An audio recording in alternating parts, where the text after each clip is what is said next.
AJIO wine city, ली परिवार का निवास स्थान। डिंग। होस्ट को बधाई, आपने एक्सपीरियंस सिस्टम के साथ सफलतापूर्वक पुनर्जन्म लिया है। एक शांत कमरे में नीले वस्त्र पहने एक युवक सामने हवा में तैरती पारदर्शी स्क्रीन को खाली निगाहों से देख रहा था। ये एक सिस्टम इंटरफेस था जो मानो हवा में लटका हुआ था। मैं पुनर्जन्म ले चुका हूं। ये कैसे हुआ? ली यून बुदबुदाया, उसकी आवाज अविश्वास से कांप रही थी। कुछ ही क्षण पहले उसकी यादों में वो अपनी पहली प्रेमिका से मिलने जा रहा था। रेस्तरां की ओर बढ़ते हुए अचानक मुझे बिजली ने मारा था। ली उनको घटना साफ याद आई। धूप से भरे साफ आसमान में अचानक एक बिजली का झटका उस पर गिरा। हे भगवान, 8 अरब लोगों में से मुझे ही चुनना था। उसने आकाश को कोसा। कुछ देर गुस्सा करने के बाद उसने खुद को शांत किया। उसे पता था कि अब वापसी का कोई रास्ता नहीं। तभी उसके मन में अजनबी यादें उमड़ आई। मैं इस दुनिया में भी ली यूं हूं, ली परिवार का सदस्य, लेकिन ये शरीर कल्टीवेशन करने में असमर्थ था और पूरे परिवार का उपहास बन चुका था। परिवार ने उसे संसाधन दिए, लेकिन सब व्यर्थ गया। आखिरकार उसे निकालने की नौबत आ गई, पर एक बुजुर्ग के समर्थन से वो बच गया। ली यून ने हार नहीं मानी।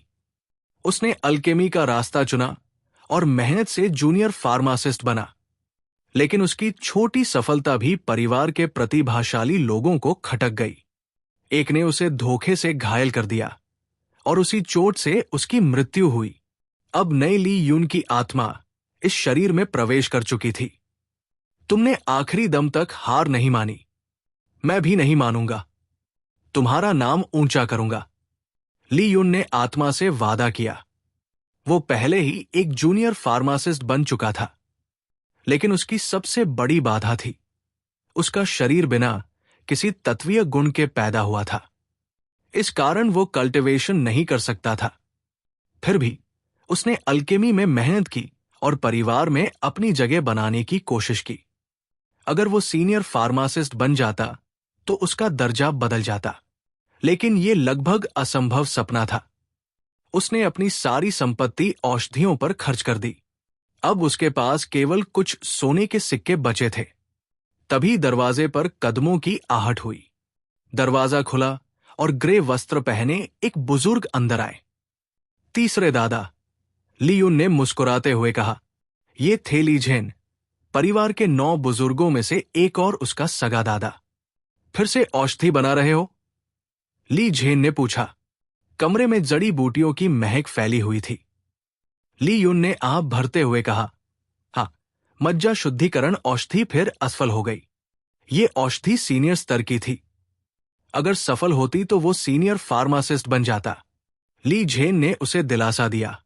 हिम्मत मत हारो, कोशिश करते रहो, एक दिन सफल हो जाओगे। हालांकि भीतर ही भीतर उन्हें शक था, लेकिन वे अपने पोते का हौसला कभी नहीं तोड़ते। ली यून ने दृढ़ता से कहा, मैं मेहनत करता रहूंगा। तीसरे दादा, वो अब 16 साल का था और जल्द ही परिवार की कमिंग ऑफ एज कॉन्फ्रेंस में भाग लेना था। नियम था कि जो सदस्य बिना कल्टीवेशन प्रतिभा के बड़े होते उन्हें परिवार से निकाल दिया जाता, लेकिन अगर वो सीनियर फार्मासिस्ट बन गया तो परिवार उसे कभी जाने नहीं देगा। समय कम था, केवल 2 महीने बचे थे। फिर भी ली यून ने ठान लिया कि वो हार नहीं मानेगा। ली यून ने गहरी सांस ली और खुद को शांत करने की कोशिश की। पुनर्जन्म का झटका, पिछले ली यून की यादें और सब कुछ एक तूफान जैसा लग रहा था। डिंग। होस्ट के पास प्राइमल केओस फिजिक पाया गया है। Primal chaos physique? ली यून हैरान था। अब तक उसे लगा था कि यह शरीर बेकार है, बिना किसी तत्वीय गुण के, लेकिन असलियत यह थी कि उसका शरीर एक दुर्लभ विशेष शरीर था जो अब तक जागृत नहीं हुआ था। डिंग। शरीर को जागृत करने की शर्त, मैजिक व्हील घुमाओ। अचानक उसके सामने सिस्टम स्क्रीन पर एक चमकदार पहिया प्रकट हुआ। इसमें कई अद्भुत पुरस्कार लिखे थे। देव स्तर की रक्तरेखा, दिव्य तकनीक, fire spirit body, divine ascension pill और अनगिनत खजाने, तो मुझे इसे घुमाना होगा। ली यून ने सोचा और बिना देर किए पहिया घुमा दिया। उसके लिए कोई भी पुरस्कार पर्याप्त था, क्योंकि यही उसके शरीर को जागृत करेगा। पहिया तेजी से घूमने लगा। रंग धुंधले हो गए। कुछ सेकंड बाद गति धीमी हुई और सूचक एक स्थान पर रुक गया। डिंग, बधाई हो, होस्ट ने प्राइमल क्योस बॉडी जागृत कर लिया है। तुरंत ही ली यून ने अपने शरीर में शक्ति का विस्फोट महसूस किया। उसकी नसों में गर्मी दौड़ गई। मैं अब कल्टीवेशन कर सकता हूं, उसने मुट्ठियां भींचते हुए कहा। डिंग, बधाई हो, होस्ट को सुप्रीम फाउंडेशन मिला है। सुप्रीम फाउंडेशन, जानकारी उसके मन में भर गई। इसका मतलब था कि अब उसे कल्टीवेशन में कभी कोई बाधा नहीं आएगी। अगर उसके पास पर्याप्त संसाधन हो तो वो सीधे मार्शल ड्रैगन कॉन्टिनेंट की चोटी तक पहुंच सकता था। मेरी गति अब सबसे कई गुना तेज होगी, ली यून ने फुसफुसाया। साधारण योद्धाओं को हर स्तर पर स्थिरता चाहिए होती है, लेकिन सुप्रीम फाउंडेशन के साथ उसे कोई रुकावट नहीं थी। उसका मार्ग पूरी तरह खुला था। डिंग, नोवाइस गिफ्ट पैक दिया गया है। क्या होस्ट इसे खोलना चाहता है? बिल्कुल, ली यून मुस्कुराया। डिंग, नोवाइस गिफ्ट पैक खुल गया। होस्ट को मिला high grade mortal rank iron pulse fist art, marrow cleansing potion का सूत्र, 1000 सोने के सिक्के और एक साधारण लोहे की तलवार। मैरो क्लेंजिंग पोशन का सूत्र। ली यून की आंखें चमक उठीं। पिछला ली यून इसी औषधि को बनाने की कोशिश में असफल हुआ था और मर गया था। अब उसे वही सूत्र मिल गया था। डिंग, होस्ट ने novice quest tough alchemist path trigger किया है। क्या आप स्वीकार करना चाहते हैं? बिल्कुल स्वीकार करता हूं, ली यून ने कहा। डिंग, होस्ट ने क्वेस्ट स्वीकार कर लिया है। क्वेस्ट शुरू हो गया है। ली यून ने तुरंत अपना इंटरफेस खोला और क्वेस्ट विवरण देखने लगा। क्वेस्ट स्तर F। उद्देश्य, एक परफेक्ट ग्रेड बोन रिफाइनिंग पोशन तैयार करो। इनाम, 3000 सोने के सिक्के, 300 अनुभव अंक। क्या? परफेक्ट ग्रेड बोन रिफाइनिंग पोशन? सिस्टम सामा, क्या तुम मुझे धोखा दे रहे हो? ली यून ने करहाते हुए कहा। उसका दिल बैठ गया। मार्शल ड्रैगन महाद्वीप पर पोशंस 4 ग्रेड में बांटे जाते थे, साधारण, मध्य, उत्कृष्ट और परफेक्ट। लेकिन परफेक्ट ग्रेड पोशन तो लगभग किंवदंती थे। यहां तक कि एक सीनियर फार्मासिस्ट भी अपने सबसे अच्छे दिन में केवल उत्कृष्ट ग्रेड बोन रिफाइनिंग पोशन बना पाता था। धत्तेरे की सिस्टम, पहला ही क्वेस्ट इतना मुश्किल?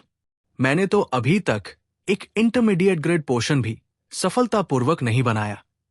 ली यून ने लंबी सांस ली और फिलहाल क्वेस्ट को किनारे रख दिया।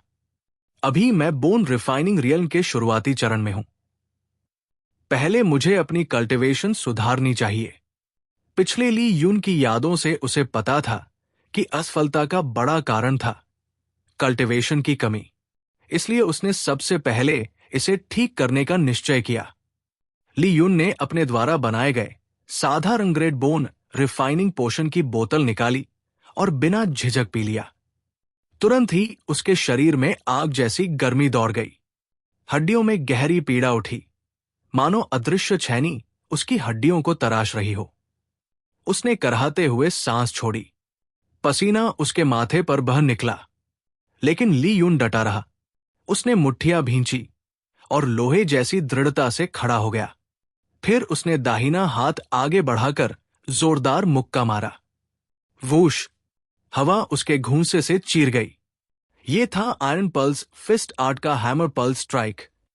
उसने दूसरा हाथ घुमाया, फिर से हवा फटी। हर मुक्के के साथ उसकी नसों में कंपन दौड़ने लगा।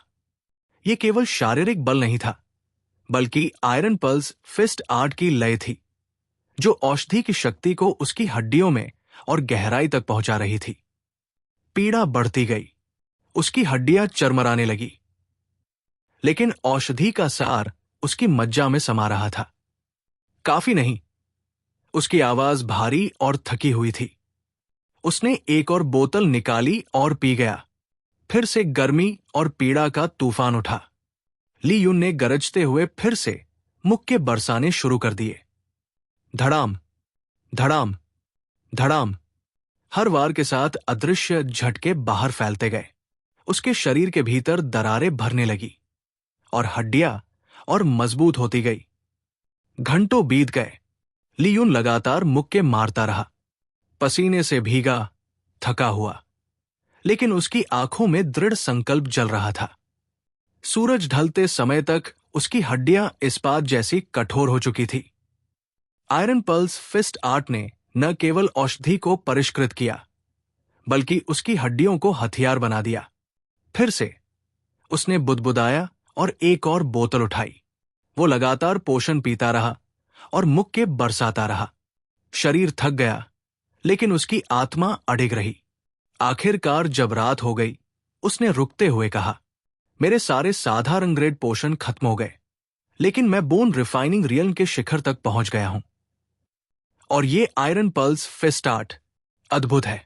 ऐसा लगता है मानो ये खास तौर पर बोन रिफाइनिंग को बढ़ाने के लिए बनाई गई हो। आयरन पल्स फिस्ट आर्ट में 3 चालें हैं। ली युन ने पसीना पोंछते हुए कहा, मुझे लगता है कि हर चाल एक कल्टिवेशन स्तर से जुड़ी है। Bone refining realm, marrow cleansing realm और बॉडी टेम्परिंग रियल्म। वो आसमान की ओर देखता रहा। उसके दिल में नई उम्मीद जग चुकी थी। अगले दिन ली परिवार के खजाने के घर की ओर जाते हुए, अरे वो ली युन नहीं है? एक तीखी, मजाक उड़ाती आवाज गूंजी। ली युन ने आंखें सिकोड़कर देखा। सफेद वस्त्रों में खड़ा था ली नियान, महान बुजुर्ग का पोता। ली नियान 16 साल का था, लेकिन पहले ही मैरो क्लेंजिंग रियल्म के अंतिम चरण तक पहुंच चुका था। एजियो वाइन सिटी में उसे एक विलक्षण प्रतिभा माना जाता था। मार्शल कल्टिवेशन का मार्ग था। पहले हड्डियों को परिष्कृत करना, फिर मज्जा को शुद्ध करना और फिर पूरे शरीर को तपाना। इसके बाद ही कोई जायंशन रियल्म का योद्धा बनता था। एजियो वाइन सिटी में ऐसे योद्धा गिने चुने ही थे। ली युन, तुम यहां ट्रेजर हॉल में क्या कर रहे हो? ली नियान ने तिरस्कार से पूछा। उसके साथ खड़े 2 शिष्यों ने भी मजाक उड़ाया। एक हारा हुआ इंसान ट्रेजर हॉल में आने की हिम्मत करता है? ली युन के मन में यादें कौंधी। पिछले ली युन की मौत का कारण यही ली नियान था। उसने मार्गदर्शन के बहाने उसे घायल कर दिया था। ली युन ने ठंडे स्वर में कहा, मैं यहां क्यों हूं? इसका तुमसे कोई लेना देना नहीं। ली नियान हंसा। सच तो यह है कि तुम बेकार हो। तुम कभी कल्टिवेशन नहीं कर पाओगे। अगर यकीन नहीं है तो यही अपनी ऊर्जा दिखाओ। अगर तुम बोन रिफाइनिंग रियल्म में हो तो मैं तुम्हें ट्रेजर हॉल में जाने दूंगा। ली युन ने हल्की मुस्कान के साथ कहा, क्या तुम यकीन से कह रहे हो? ली नियान ने उपहास किया। तुम कल्टिवेशन कर ही नहीं सकते, सब जानते हैं। लेकिन ली युन ने शांत भाव से अपनी ऊर्जा प्रवाहित की। उसके वस्त्रों से श्वेत धुंध जैसी आभा निकलने लगी। हवा में लहरें उठीं। आंतरिक ऊर्जा? ये कैसे संभव है? ली नियान स्तब्ध रह गया। पूरा परिवार जानता था कि ली युन का शरीर कल्टिवेशन के लिए बेकार है। ली युन ने उसकी परवाह किए बिना ट्रेजर हॉल की ओर कदम बढ़ा दिए। ली नियान को गहरी अपमान की चुभन महसूस हुई। देखते हैं कमिंग ऑफ एज सेरेमनी में तुम कब तक घमंड करते हो।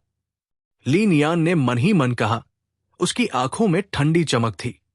युन स्पष्ट उद्देश्य के साथ ली परिवार के खजाने के घर पहुंचा था, एक कल्टिवेशन तकनीक और एक मार्शल आर्ट चुनने के लिए। ली परिवार में नियम था कि जो भी बोन रिफाइनिंग रियल्म तक पहुंच जाता है, उसे खजाने के घर में प्रवेश कर तकनीक चुनने का अधिकार मिलता है। ली युन, तुम्हें यहां क्या लाया? एक गहरी आवाज गूंजी। सामने आए बुजुर्ग थे एल्डर म्यू, खजाने के घर के संरक्षक। Elder mu. ली युन ने आदरपूर्वक मुट्ठियां जोड़कर अभिवादन किया। एल्डर म्यू ने भौहें चढ़ाई। तुम्हें पता है नियम क्या है? केवल वही मार्शल आर्टिस्ट्स यहां आ सकते हैं जिन्होंने कल्टिवेशन का मार्ग शुरू किया है। तुम्हारे मामले में तो केवल तभी अनुमति होती अगर तुम सीनियर लेवल फार्मासिस्ट बने होते।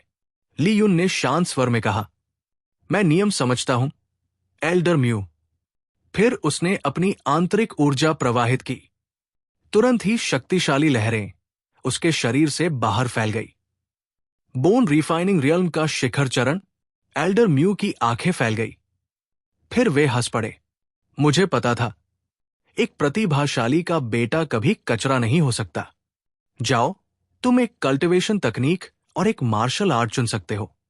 ली युन ने सिर हिलाया और शेल्फ पर रखी पुस्तकों को देखना शुरू किया। सिस्टम से मिली जानकारी के अनुसार उसका प्राइमल केओस बॉडी सभी तत्वों का शरीर था। इसका मतलब था कि वो कोई भी तकनीक सीख सकता था। आखिरकार उसने 2 चुनाव किए, blazing sun art, flame attribute वाली मध्यस्तर मॉर्टल रैंक कल्टीवेशन तकनीक, crimson sun flame sword art, flame attribute वाली मध्यस्तर mortal rank martial art. Li Yun ने दोनों पुस्तकें एल्डर म्यू को दिखाई। एल्डर म्यू ने गंभीरता से कहा, क्या तुम निश्चित हो? तुमने कभी लो ग्रेड तकनीक भी नहीं सीखी और सीधे मिडिल ग्रेड चुन रहे हो। ली युन ने दृढ़ता से कहा, मैंने निर्णय ले लिया है। एल्डर म्यू ने आह भरी। ठीक है, इन्हें ले जाओ, लेकिन याद रखना, 1 महीने में इन्हें कॉपी करके लौटाना होगा।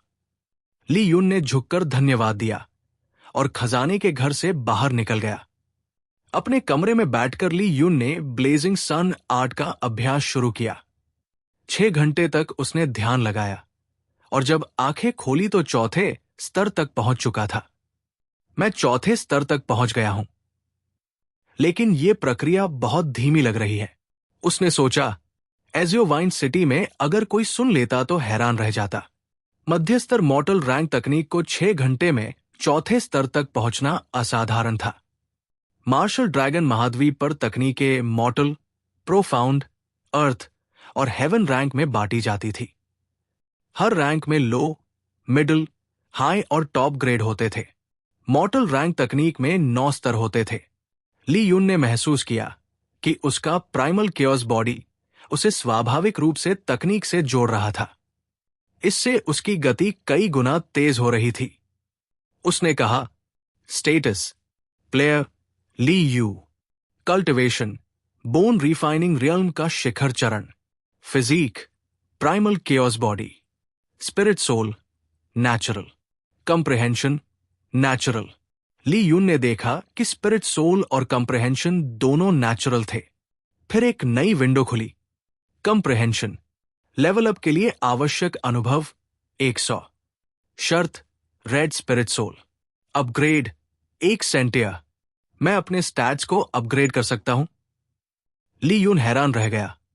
उसने स्पिरिट सोल देखा। स्पिरिट सोल लेवल अप के लिए आवश्यक अनुभव 200, अपग्रेड रेड। मैं सच में अपने गुणों को बढ़ा सकता हूं। ली युन उत्साहित हो उठा। अब मुझे केवल अनुभव अंक चाहिए। अब उसे क्वेस्ट पूरे करने की प्रेरणा मिल चुकी थी। उसने तुरंत crimson sun flame sword art का अभ्यास शुरू किया। इसमें 3 चालें थी, scarlet sunlight slash, flame serpent coil, solar flare burst. Yun ने पूरे दिन crimson sun flame sword art का अभ्यास किया।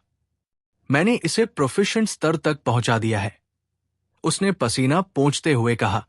मार्शल आर्ट्स 5 स्तरों में आगे बढ़ते हैं, नोवाइस, प्रोफिशिएंट, एडवांस्ड, कंप्लीशन और परफेक्शन।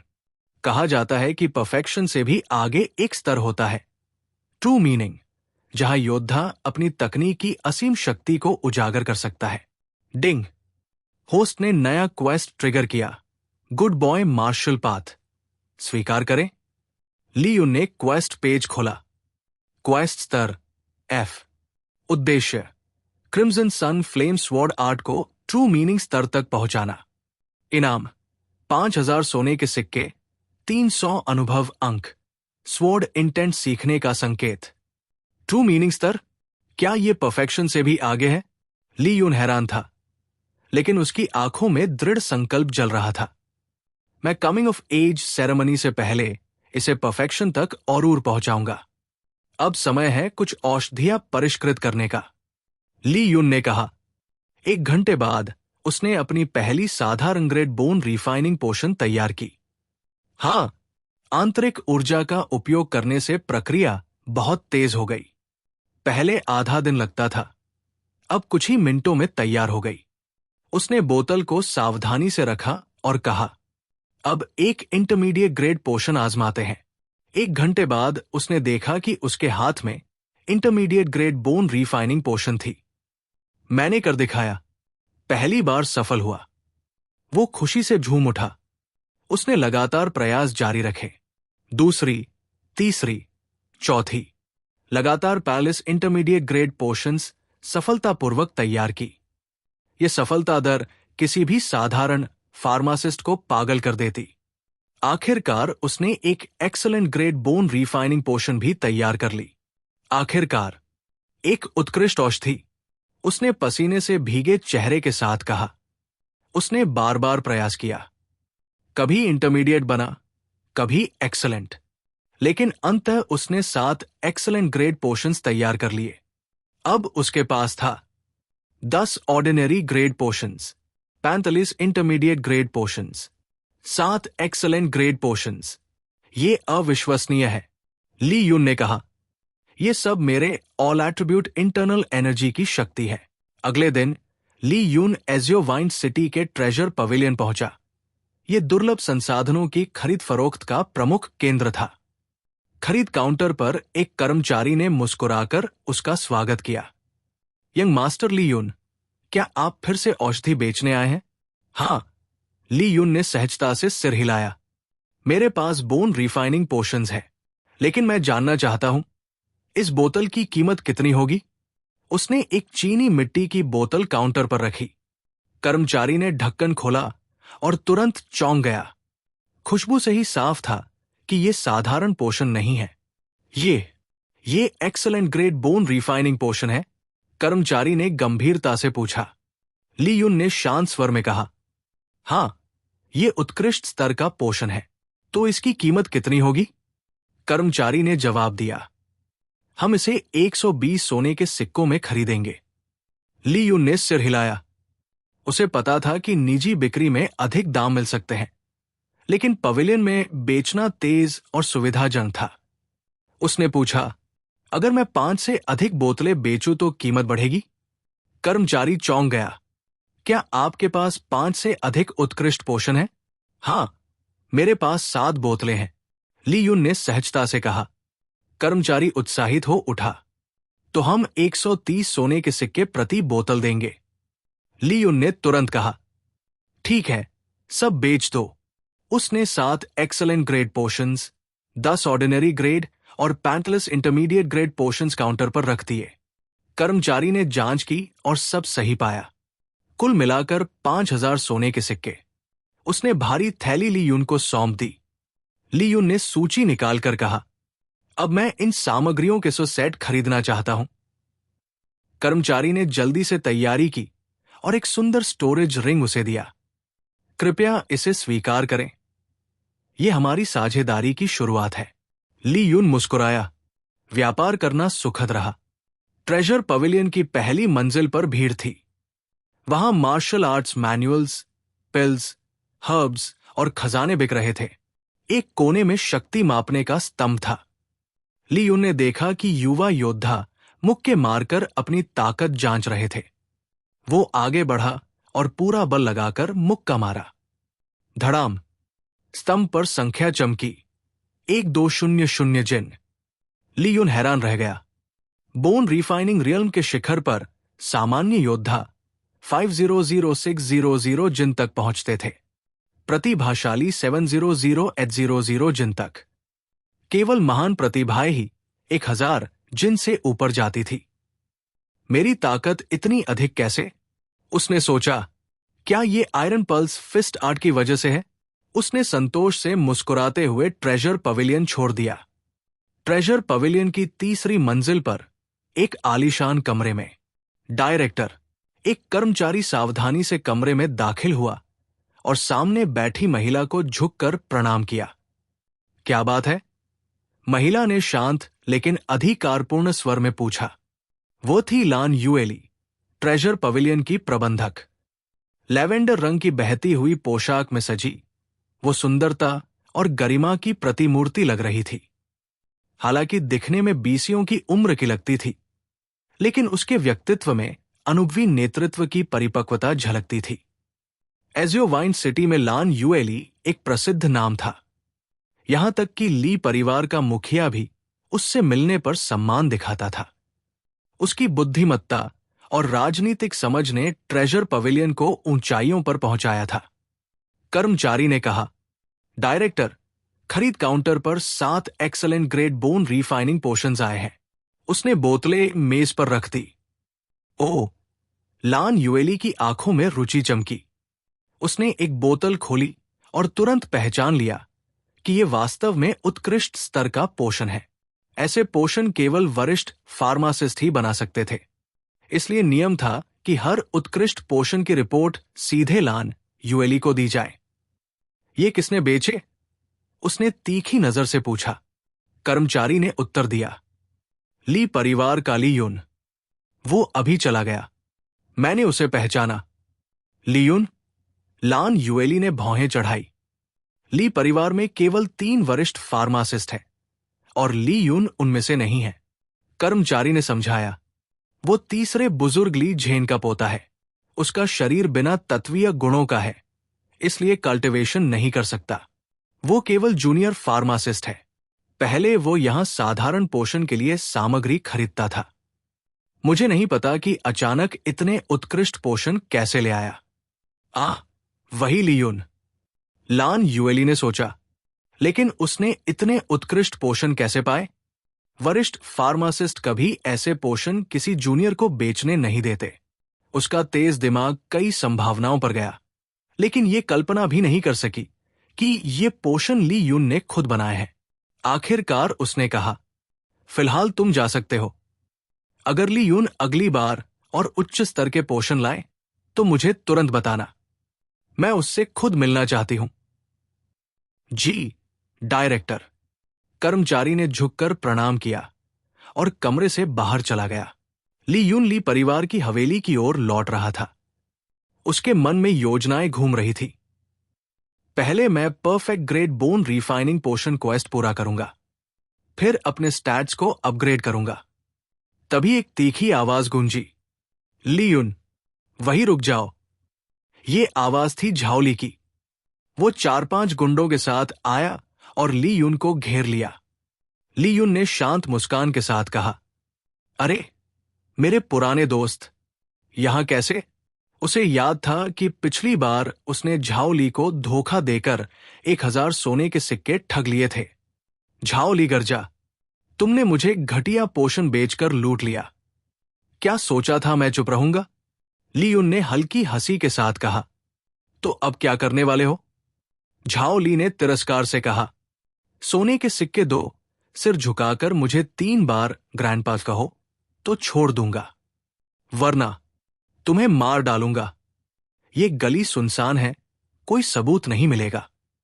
तभी सिस्टम की आवाज आई, डिंग, नया quest, douche young master quest, सबक सिखाओ।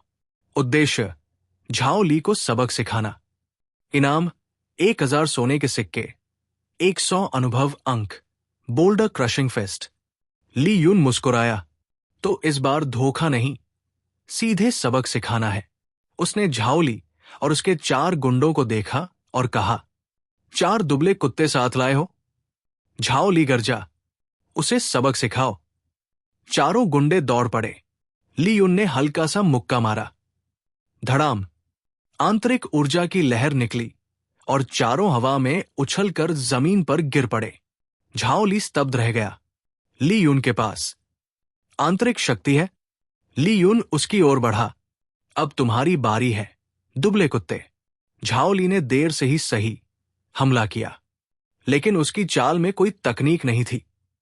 ली युन ने शांत स्वर में कहा, बिना तकनीक के ऐसे हमला कर रहे हो? और उसने एक हथेली का वार किया। क्रैक! झाओ ली हवा में उछलकर 7-8 मीटर दूर जा गिरा। ली युन ने कहा, इस बार छोड़ रहा हूं, अगली बार अंधे बने तो दया नहीं करूंगा। और वो गली से निकल गया। डिंग, क्वेस्ट पूरा हुआ। टीचर लेसन, इनाम 1000 सोने के सिक्के, 100 अनुभव अंक, बोल्डर क्रशिंग फेस्ट। बोनस, पहला क्वेस्ट पूरा करने पर अतिरिक्त 200 अनुभव अंक। ली यून मुस्कुराया। बहुत बढ़िया। वो गुनगुनाते हुए चला गया। झाओ ली जमीन पर पड़ा रह गया, स्तब्ध। क्या वो सच में ली यून था? उसकी शक्ति तो बोन रिफाइनिंग रियल्म के अंतिम चरण जैसी है। ली यून अपने आंगन में लौटा। इस बार वो अल्केमी कक्ष में नहीं गया। उसने प्रशिक्षण मैदान में कदम रखा। तलवार निकालकर उसने कहा, crimson sun flame sword art. उसकी मुद्रा बदली। पहली चाल, स्कारलेट सनलाइट स्लैश। फूश। तलवार पर लाल आभा जल उठी। उसने वार किया और हवा में लाल रोशनी की लहर दौड़ गई, पत्थर पर जलता हुआ निशान छोड़ते हुए। फिर से स्लैश, फिर से स्लैश। ली उनकी तलवार के चारों ओर लाल आभा हर वार के साथ और तेज होती गई। हर चाल उसके शरीर और तलवार के बीच प्रवाह को और निखार रही थी। फिर उसने बिना रुके अगली चाल अपनाई। दूसरी चाल, फ्लेम सर्पेंट कॉइल। उसने तलवार को अपने चारों ओर घुमाया। आंतरिक ऊर्जा गोलाकार पैटर्न में फूट पड़ी, मानो एक लाल सर्प उसके चारों ओर लिपटकर फुफकार रहा हो। ये चाल आक्रमण के लिए नहीं, बल्कि रक्षा के लिए थी। ली यून ने तेजी से तलवार घुमाई। लाल सर्प और घना और ठोस होता गया। उसकी सांसें तेज हो गई, पसीना बहने लगा, लेकिन वो रुका नहीं। फिर अचानक उसने रुक कर कहा, तीसरी चाल, सोलर फ्लेयर बर्स्ट। उसने तलवार ऊंची उठाई। सारी आंतरिक ऊर्जा तलवार में समा गई। हवा विकृत हो गई। तलवार दबाव से चीखने लगी। धड़ाम। एक विशाल लहर निकली, जिसने जमीन को फाड़ दिया और दूर की दीवार हिला दी। जहां तलवार गिरी, वहां गड्ढा बन गया। ली यून पीछे हटते हुए हाफने लगा, लेकिन वो रुका नहीं। Scarlet sunlight slash, flame serpent coil, solar flare burst. बार बार, जब तक उसका वस्त्र पसीने से भीग न गया, जब तक उसके हाथ लोहे की छड़ों जैसे भारी न हो गए, जब तक सूरज पहाड़ों के पीछे डूबने न लगा। आखिरकार वो घुटनों पर गिर पड़ा। उसकी सांसें तेज थी, शरीर थका हुआ था, लेकिन उसके सीने में एक छोटी सी खुशी की चिंगारी जल रही थी। उसे महसूस हुआ, crimson sun flame sword art अब एडवांस्ड स्टेज की ओर बढ़ रही है। उसने थकी हुई मुस्कान के साथ कहा, अभी भी काफी नहीं। फिर उसने तलवार नीचे रखी और कहा, अब तलवार काफी हो गई। चलो सिस्टम से मिली नई मुट्ठी तकनीक आजमाते हैं। उसने बोल्डर क्रशिंग फिस्ट का अभ्यास शुरू किया। बाकी समय इसी में बीता। रात ढलते ही ली यून ने अपना प्रशिक्षण समाप्त किया। अगली सुबह ली यून ने फिर से प्रशिक्षण शुरू किया। वो crimson sun flame sword art और बोल्डर क्रशिंग फिस्ट का अभ्यास कर रहा था। उसकी चालें आग की तरह नृत्य कर रही थी और उसकी मुट्ठियां गिरते हुए पत्थरों जैसी हवा को चीर रही थी। दोपहर तक उसका शरीर पसीने से भीग गया और थकान से चूर हो गया। तभी उसने थोड़ी देर आराम किया और कहा, अब समय है कुछ चीजें अपग्रेड करने का। वो ध्यान मुद्रा में बैठ गया और अपना स्टेटस पैनल खोला। Player Li Yu. Cultivation, bone refining realm का शिखर चरण। Physique, primal chaos body. Spirit soul, natural. Comprehension, natural. Experience 300। उसने स्पिरिट सोल पर ध्यान केंद्रित किया। स्पिरिट सोल लेवल अप के लिए आवश्यक अनुभव 200। Upgrade red. क्या आप 200 अनुभव अंक खर्च कर स्पिरिट सोल को अपग्रेड करना चाहते हैं? हाँ, बधाई हो। स्पिरिट सोल अब रेड हो गया है। तुरंत ही उसके शरीर में गर्माहट फैल गई। उसकी दृष्टि तेज हो गई, सुनने की शक्ति बढ़ गई और इंद्रियां पहले से कहीं अधिक जागरूक हो गई। मेरी इंद्रियां पूरी तरह बदल गई है, उसने आश्चर्य से कहा। फिर उसने कंप्रिहेंशन पर ध्यान दिया। कंप्रिहेंशन लेवल अप के लिए आवश्यक अनुभव 100। शर्त रेड स्पिरिट सोल। अपग्रेड 1 सेंटिया। क्या आप 100 अनुभव अंक खर्च कर कंप्रिहेंशन को अपग्रेड करना चाहते हैं? हाँ, बधाई हो। कंप्रिहेंशन अब 1 सेंट टियर हो गया है। तुरंत ही उसके मन में ज्ञान का विस्फोट हुआ। Crimson sun flame sword art और बोल्डर क्रशिंग फिस्ट के रहस्य उसके सामने खुल गए। उसने तलवार उठाई और अभ्यास किया। अब उसकी चालें सहज, तीव्र और लगभग परिपूर्ण थी। Scarlet sunlight slash, flame serpent coil, solar flare burst, हर तकनीक एक दूसरे में बहती रही। 1 घंटे बाद उसने देखा कि crimson sun flame sword art अब एडवांस्ड मास्टरी तक पहुंच गई है। ये एक सेंट टियर कंप्रहेंशन की शक्ति है। उसने कहा, थोड़े ही समय में बोल्डर क्रशिंग फिस्ट भी एडवांस्ड मास्टरी तक पहुंच गई। फिर उसने औषधि परिष्करण शुरू किया। साधारण पोषण, इंटरमीडिएट पोषण, सब सफल। एक्सेलेंट ग्रेड पोषण भी लगातार सफल हुए। अब मेरी सफलता दर 100% है, उसने संतोष से कहा। अब उसने लक्ष्य रखा, परफेक्ट ग्रेड बोन रिफाइनिंग पोषण। एजियो वाइन सिटी में ये एक किंवदंती थी, लेकिन ली यून तैयार था। उसने सामग्री तैयार की और परिष्करण शुरू किया। 1 घंटा बीता।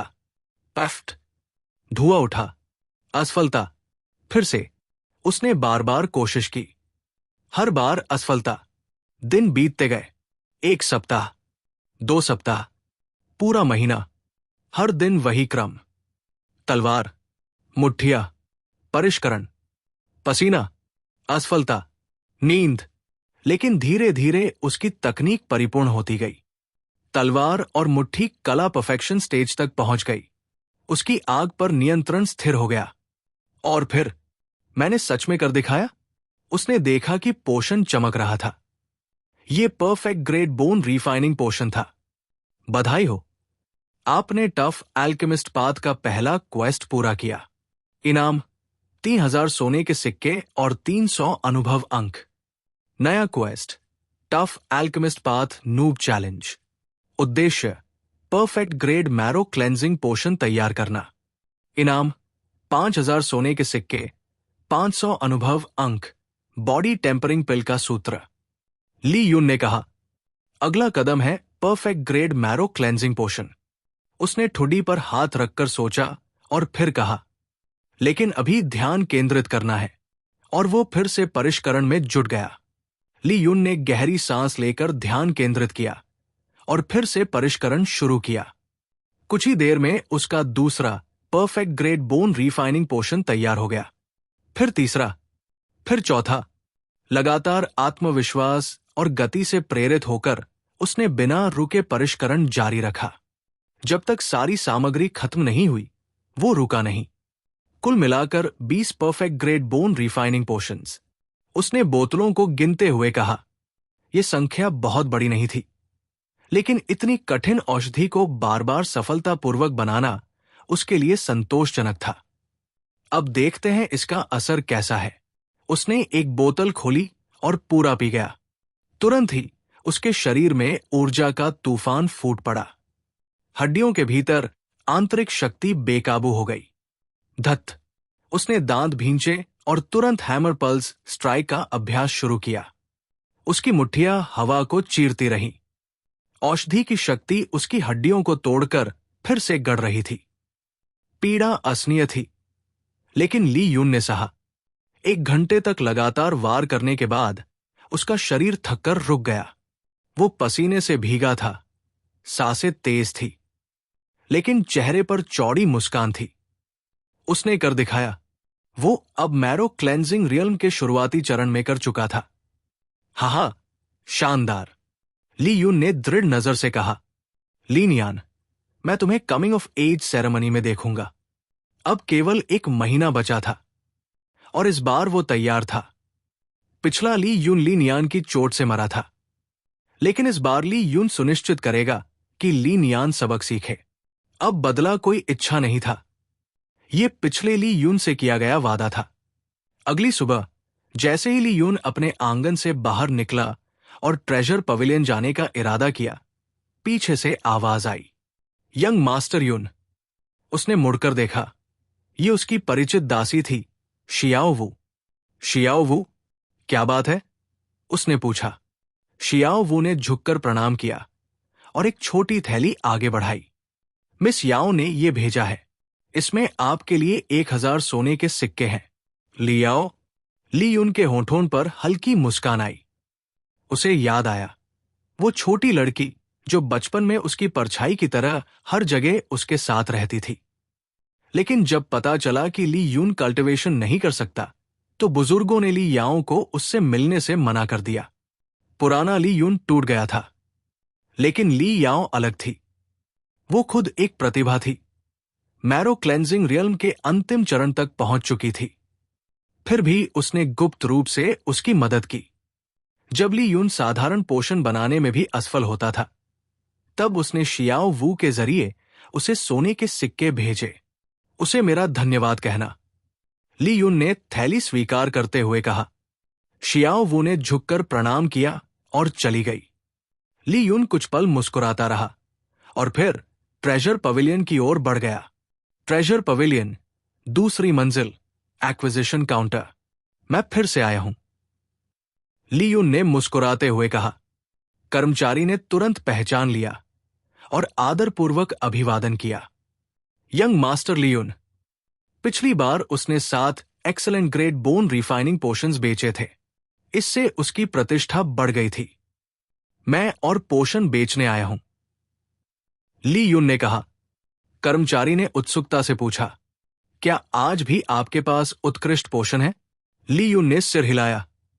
हां, इस बार उत्कृष्ट और साधारण दोनों हैं। कर्मचारी को तुरंत डायरेक्टर लान युएली की बात याद आई। उन्होंने कहा था कि अगर ली यून फिर से उच्च स्तर के पोषण लाए तो उन्हें तुरंत सूचित किया जाए।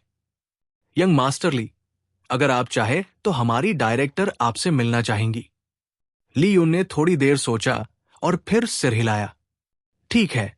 उसे लगा कि पवेलियन की नेतृत्व से संबंध बनाना भविष्य में उपयोगी होगा। कर्मचारी ने आदरपूर्वक कहा, कृपया मेरे साथ आइए। डायरेक्टर लान तीसरी मंजिल पर आपका इंतजार कर रही है। तीसरी मंजिल पर एक शांत कमरे में अंदर एक सुंदर महिला काले डेस्क के पीछे बैठी थी। उसकी उपस्थिति गरिमामयी और आकर्षक थी। डायरेक्टर यंग मास्टर ली यून आ गए हैं, कर्मचारी ने कहा। ओ, लान युएली ने मुस्कुराते हुए ली यून की ओर देखा। यंग मास्टर ली यून, कृपया अंदर आइए। ली यून ने पहली बार उसे देखा। वो एजियोवाइन सिटी की सबसे प्रसिद्ध महिला थी। उसकी सुंदरता और परिपक्वता बेजोड़ थी। लान युएली ने कहा, सुना है कि आपने पहले कुछ excellent grade bone refining potions बेचे थे। क्या आज भी आपके पास उच्च गुणवत्ता वाले पोशन हैं? ली यून ने शांत स्वर में कहा। हां, मेरे पास कुछ और पोशन है। कर्मचारी बाहर चला गया। कमरे में केवल वे दोनों रह गए। लान युएली ने विनम्रता से पूछा, क्या आप बता सकते हैं कि ये पोशन कहां से आते हैं? ली यून ने बिना झिझक कहा, मैंने इन्हें खुद परिष्कृत किया है। क्या? लान युएली चौंक गई। उसने उम्मीद की थी कि वो टाल देगा, लेकिन इतना सीधा उत्तर नहीं। फिर उसने हल्की मुस्कान दी, लेकिन विश्वास नहीं किया। ली यून ने परवाह नहीं की। वो बेचने आया था, साबित करने नहीं। ठीक है, क्या मैं पोशन देख सकती हूं? उसने कहा। ली यून ने 15 बोतलें मेज पर रखी। ये सभी perfect grade bone refining potions हैं। Perfect grade? लान युएली की आंखें चौड़ी हो गई। उसने एक बोतल की जांच की और स्तब्ध रह गई। ये सच में परफेक्ट ग्रेड बोन रिफाइनिंग पोशन है। लान युएली ने पहले भी परफेक्ट ग्रेड बोन रिफाइनिंग पोशन देखा था, लेकिन फिर से देखना उसके लिए अप्रत्याशित था। उसने सभी 15 बोतलों को ध्यान से जांचा और पुष्टि की कि वे सच में परफेक्ट ग्रेड है। उसके हाथ हल्के से कांप रहे थे। यंग मास्टर ली यून, अगर आप उस फार्मासिस्ट का परिचय करा दें जिसने इन्हें बनाया है, तो ट्रेजर पवेलियन उदार शुल्क देने को तैयार है, उसने संयमित स्वर में कहा। ली यून ने कंधे उचकाते हुए कहा, जैसा मैंने पहले कहा, इन्हें मैंने ही परिष्कृत किया है। लान युएली हल्की हंसी के साथ बोली, हाँ, लेकिन उसने विषय को आगे नहीं बढ़ाया। तो चलिए कीमत पर बात करते हैं।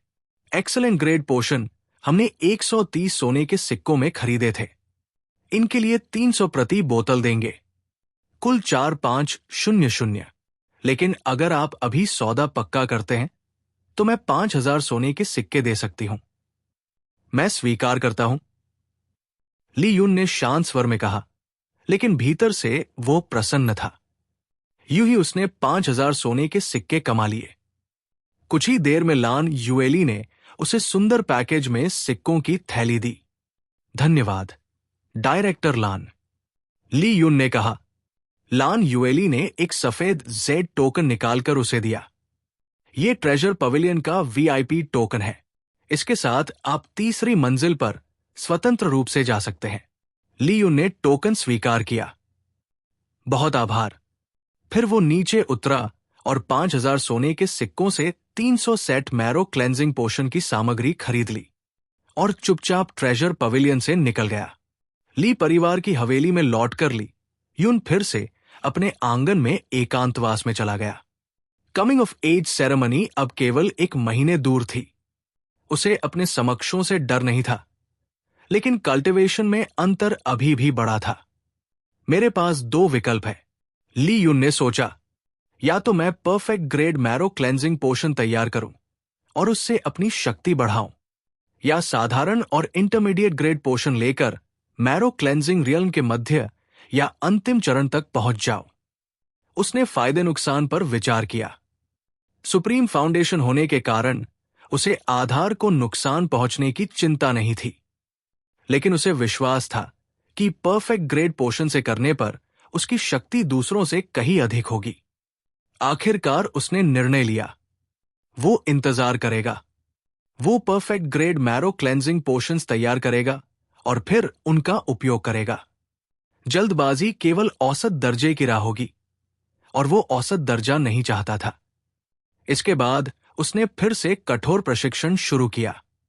दिन प्रतिदिन वो crimson sun flame sword art और बोल्डर क्रशिंग फिस्ट का अभ्यास करता रहा। ट्रू मीनिंग स्तर तक पहुंचने की कोशिश करता रहा। दोपहर के बाद वो अल्केमी करता, साधारण मैरो क्लेंजिंग पोशन से शुरू करके धीरे धीरे अपनी समझ को गहरा करता। इस तरह दिन बीतते गए। एक महीना पलक झपकते ही गुजर गया। और अब ली परिवार के युवा प्रतिभाओं के लिए कमिंग ऑफ एज सेरेमनी का दिन आ पहुंचा। आज ली परिवार की हवेली में असामान्य चहल पहल थी। हर आंगन में लोग भाग दौड़ कर रहे थे। परिवार के सदस्य, रक्षक और सेवक सब उत्साह से काम में लगे थे। आज ली परिवार का वार्षिक कमिंग ऑफ एज सेरेमनी था। ली परिवार बहुत विशाल था। एजियो वाइन सिटी और उसके उद्योगों में उनकी संख्या दसियों हजार तक पहुंचती थी। हर साल सैकड़ों 16 वर्षीय बच्चे इस समारोह में भाग लेते थे। इस साल ली यून भी उनमें से एक था। सुबह 9 बजे तक विशाल मार्शल एरिना में भीड़ जमा हो गई। सैकड़ों लोग देखने आए थे, जबकि कुछ दर्जन युवा ही भाग ले रहे थे। यंग मास्टर ली यून कहाँ है? एक आवाज गूंजी। ली यून ने कमरे से निकलते ही देखा कि मालिक का निजी रक्षक उसका इंतजार कर रहा था। यंग मास्टर ली यून, समारोह शुरू होने वाला है, कृपया मार्शल एरिना में चलें, रक्षक ने आदरपूर्वक कहा। ली यून ने सोचा, लगता है अब सबको पता चल गया है कि मैं कल्टीवेशन कर सकता हूं। वो एरिना की ओर बढ़ा। भीड़ में हजारों लोग थे, मुख्य परिवार और शाखाओं से आए हुए। बीच में 16 वर्षीय युवाओं का समूह खड़ा था। प्रत्यक्ष रक्तरेखा वाले एक ओर और शाखा परिवार वाले दूसरी ओर। ली यून अकेले खड़ा रहा। भाई ली यून, तुम आ गए। ये था ली मिंग, जो प्रत्यक्ष रक्तरेखा का था और उसकी तरह बिना तत्वीय शरीर वाला। हां, मैं आ गया, ली यून ने मुस्कुराकर कहा। ली मिंग ने धीमी आवाज में कहा, सुना है तुम अब कल्टीवेशन कर सकते हो। किस स्तर तक पहुंचे हो? मैरो क्लेंजिंग रियल्म का शुरुआती चरण, ली यून ने शांत स्वर में कहा। ली मिंग ने कड़वी मुस्कान दी। तो तुम परिवार में रह सकोगे।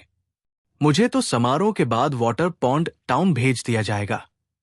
तभी एक परिचित आवाज आई, अरे ली यून, तुम अभी तक जिंदा हो? मुझे लगा भूख से मर जाओगे। ये था ली नियान, ली यून ने हल्की मुस्कान के साथ कहा।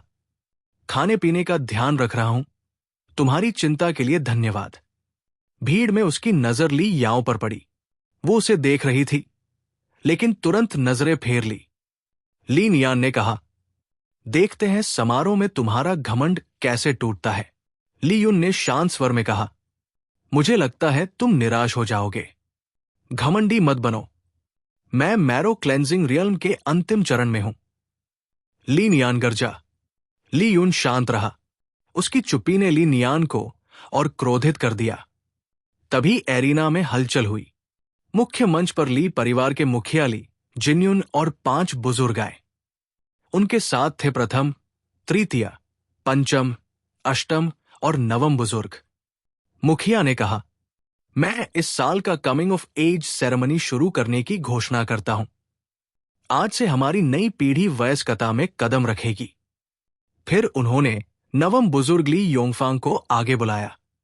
ली योंगफांग परिवार के मुख्य फार्मासिस्ट और एकमात्र अल्केमिस्ट थे। उनकी प्रतिष्ठा मुखिया के बाद सबसे ऊंची थी। उन्होंने कहा, युवा सदस्यों, मैं ली योंगफांग हूं। इस साल का समारोह मैं संचालित करूंगा। नियम सब जानते हैं। मैं नाम पुकारूंगा और जब नाम पुकारा जाए तो आगे आकर बपतिस्मा लो। ली याओ। पहला नाम पुकारा गया। ली याओ शांत भाव से मंच पर पहुंची। अपना एट्रीब्यूट स्तर जांचो। ली योंगफांग ने कहा। ली याओ ने क्रिस्टल पर हाथ रखा। कुछ ही सांसों में क्रिस्टल चमक उठा। गहरा, उज्जवल नीला हरा रंग। Wood attribute physique. भीड़ में लोग बोले, क्या शुद्ध रंग है। ली याओ की प्रतिभा अद्भुत है। निश्चित रूप से ऐसी प्रतिभा के साथ मुझे आश्चर्य नहीं होगा अगर वो 30 साल से पहले इन्नेट रियल में प्रवेश कर ले। भीड़ में ईर्ष्यालु फुसफुसाहट गूंज उठी। युवा सदस्य उसकी ओर प्रशंसा से देख रहे थे। नवम बुजुर्ग ली योंगफांग ने क्रिस्टल को ध्यान से देखा और सिर हिलाया।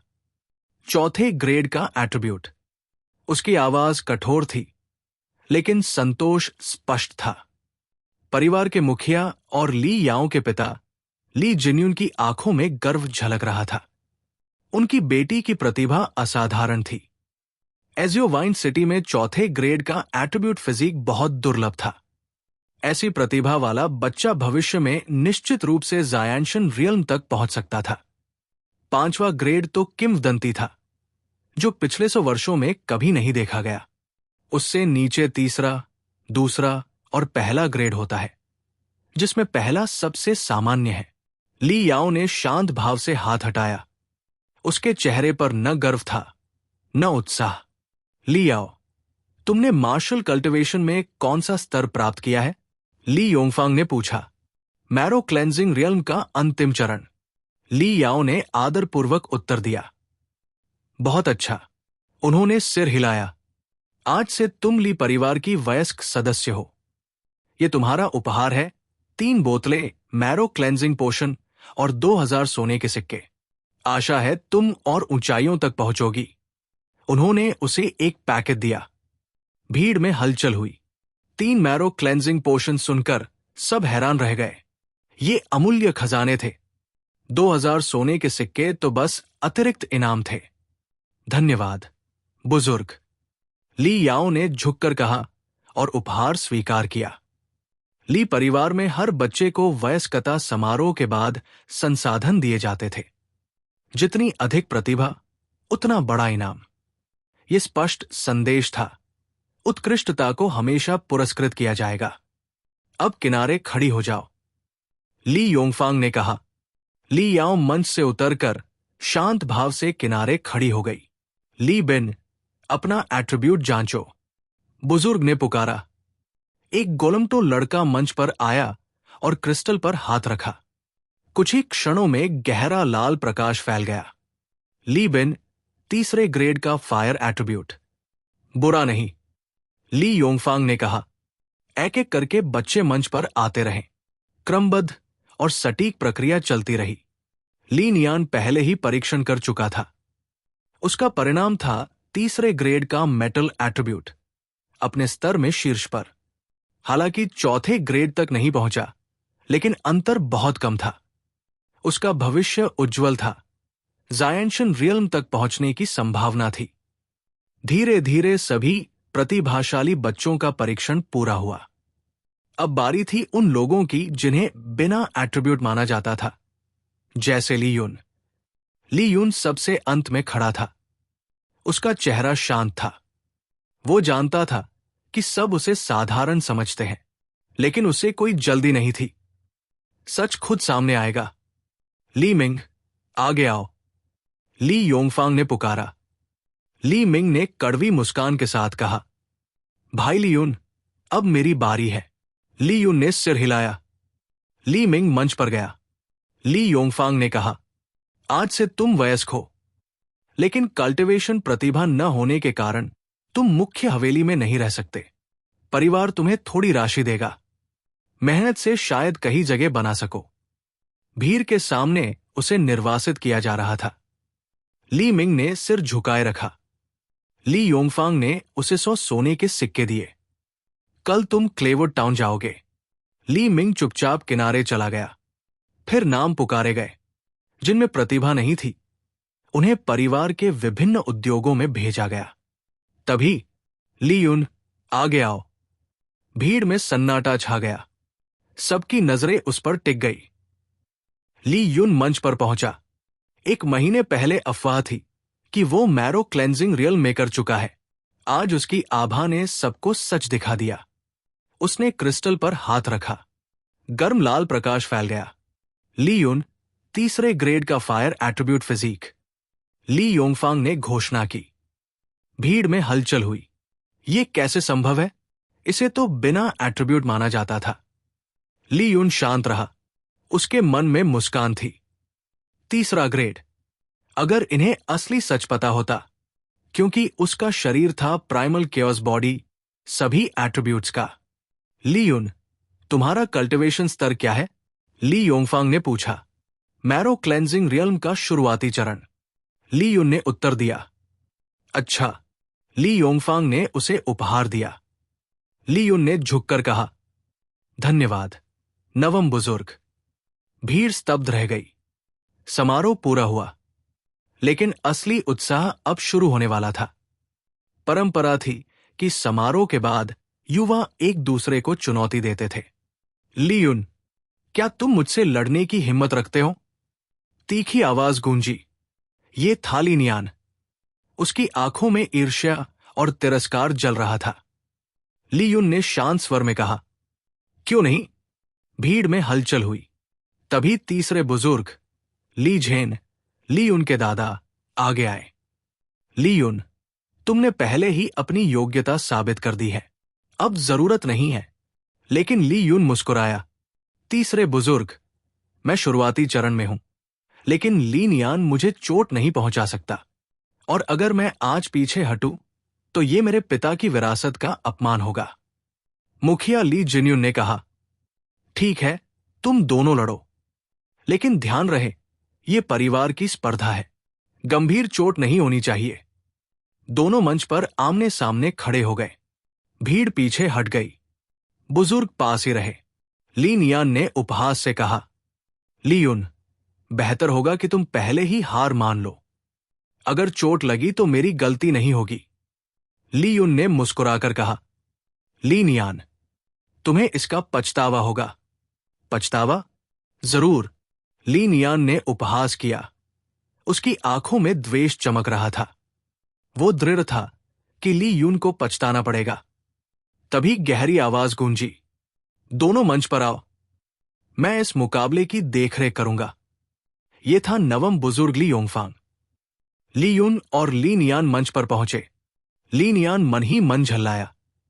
कमबख्त, यही क्यों निर्णायक बना? ली यून शांत मुस्कान के साथ खड़ा था। वो बदला ही नहीं, अपनी सीमा भी परखना चाहता था। सिस्टम ने नया क्वेस्ट दिया था। क्वेस्ट स्तर F। उद्देश्य, ली नियान को सबक सिखाना। इनाम 1000 सोने के सिक्के, 100 अनुभव अंक, ड्रैगन टाइगर फेस्ट। ली यून मुस्कुराया। भीड़ में ली याओ चिंतित थी। ली नियान ने तलवार निकाली और फ्लोइंग वाइन स्वॉर्ड आर्ट का प्रयोग किया। उसकी तलवार सांपों की तरह हवा में लहराई। ली यून ने उपहास किया, ये ढीली चाल, तुमने एडवांस्ड मास्टरी भी नहीं पाई। उसने हर वार को आसानी से टाल दिया। ली नियान ने 100 से अधिक वार किए, लेकिन सब विफल रहे। भीड़ स्तब्ध थी। ली यून, अगर हिम्मत है तो मेरा वार सीधे झेलो। ली नियान गरजा। ली यून ने शांत स्वर में कहा, जैसा तुम चाहो। उसने ब्लेजिंग सन आर्ट सक्रिय किया, 7वें स्तर तक। फिर मुट्ठी भींची और कहा, बोल्डर क्रशिंग फिस्ट। धड़ाम। वार की ताकत से ली नियान पीछे जा गिरा। उसकी तलवार छूट गई। असंभव, वो चीखा। पहले बुजुर्ग ली पोतियन स्तब्ध रह गए और फिर क्रोध से भर उठे। कमबख्त। उनका चेहरा गुस्से से लाल हो गया। मुखिया ली जिन्यून ने कहा, यह बच्चा प्रशिक्षण योग्य है। तीसरे बुजुर्ग ली झेन ने गर्व से कहा, जैसा पिता वैसा पुत्र। भीड़ में ली याओं की आंखें चमक उठीं। ली यून ने शांत स्वर में कहा, ली नियान, तुम हार गए। लेकिन ली नियान ने चीखते हुए रक्तलाल गोली निगल ली। ये रैगिंग ब्लड पिल है। भीड़ में हलचल मच गई। क्या वो पागल है? ये गोली नींव को नष्ट कर देती है। ली पोतियन का चेहरा पीला पड़ गया। मुखिया ली जिन्यून ने कहा, यह पागलपन है, क्या हमें रोकना चाहिए? लेकिन तीसरे बुजुर्ग ली झेन ने कहा, ली यून को देखो, क्या उसमें जरा भी घबराहट है? ली यून शांत खड़ा था। उसने मुस्कुराकर सोचा, अब असली लड़ाई शुरू होगी। ली नियान गरजा, मर जाओ। उसने भयंकर वार किया। ली यून ने मुट्ठी भींची। धूसर प्रकाश उसकी हथेली से फूट पड़ा। जमीन दरक गई। भीड़ स्तब्ध रह गई। ये क्या है? बुजुर्ग भी हिल गए। केवल ली झेन समझ गए, तो वो पहले ही। ली यून ने वार किया। धड़ाम। दोनों मुट्ठियां टकराई। क्रैक। ली नियान की चीख गूंजी। उसका दाहिना हाथ मांस और हड्डियों का मलबा बन गया। वो दीवार से टकराकर गिर पड़ा। भीड़ में सन्नाटा छा गया। सब ली यून को देख रहे थे। उसकी मुट्ठी अब भी चमक रही थी। ट्रू मीनिंग स्तर पर बोल्डर क्रशिंग फिस्ट। ये अलग ही स्तर है। ली यून खुद भी चकित था। ली नियान। पहले बुजुर्ग ली पोतियन दौड़े और गरजे, तू छोटा कमीना, मर जा। उन्होंने जायंशन रियल्म की शक्ति छोड़ी और ली यून पर घातक वार किया। ली यून जड़ हो गया। यह था जीवन और मृत्यु का अंतर। वो हिल भी नहीं सका। लेकिन तभी, कैसे हिम्मत की तुमने? गर्जन जैसी आवाज गूंजी और एक शक्तिशाली आकृति ली यून के सामने प्रकट हुई, घातक वार को रोकते हुए। ये थे तीसरे बुजुर्ग ली झेन, ली यून के दादा। ली पोतियन, तुम क्या कर रहे हो? मुखिया ली जिन्यून की तीखी आवाज भी गूंजी। उनका चेहरा पहले से कहीं अधिक गंभीर था। पहले तो ली नियान ने निषिद्ध रैगिंग ब्लड पिल का प्रयोग किया, और अब उसका दादा खुलेआम एक कनिष्ठ को मारने की कोशिश कर रहा था। यह परिवार के लिए घोर अपमान था। मुखिया, ली यून ने ली नियान का हाथ तोड़ दिया। ली पोतियन ने रक्तिम आंखों से चिल्लाया। ली जिन्यून ने उसे घूरा। और उसकी गलती किसकी है? किसने कहा था कि तुम्हारा पोता अपने ही परिवारजन पर रैगिंग ब्लड पिल का प्रयोग करे? अगर कुछ है तो ली यून ने संयम दिखाया। उन्होंने ठंडी आवाज में कहा, तुम्हें शुक्र मानना चाहिए कि मैंने अभी तक उसे दंडित नहीं किया, और अब तुम परिवार के बुजुर्ग होकर एक कनिष्ठ पर हाथ उठाने की हिम्मत करते हो। क्या चाहो कि मैं ली नियान की विशेषाधिकार छीन लूं? तुम्हें प्रथम बुजुर्ग के पद से निलंबित कर दूं? ली पोतियन का चेहरा पीला पड़ गया। उसका क्रोध भय में बदल गया। मुखिया, मैं समझ गया, ये मेरी गलती थी। उसने दांत भींचे और ली नियान की चोटों पर ध्यान देने लगा। तभी शू, काली छाया बिजली की तरह एरिना में उतरी और मंच पर भारी कदमों से खड़ी हो गई। कौन कमीना है जिसने मेरे भाई को चोट पहुंचाई? नए आगंतुक की आवाज गूंजी, क्रोध से भरी हुई। उसकी नजर मंच पर घूमी, और जैसे ही ली नियान के बेहोश शरीर पर पड़ी, उसका चेहरा अंधकारमय हो गया। उसकी ठंडी, शिकारी जैसी आंखें सीधे ली यून पर टिक गई।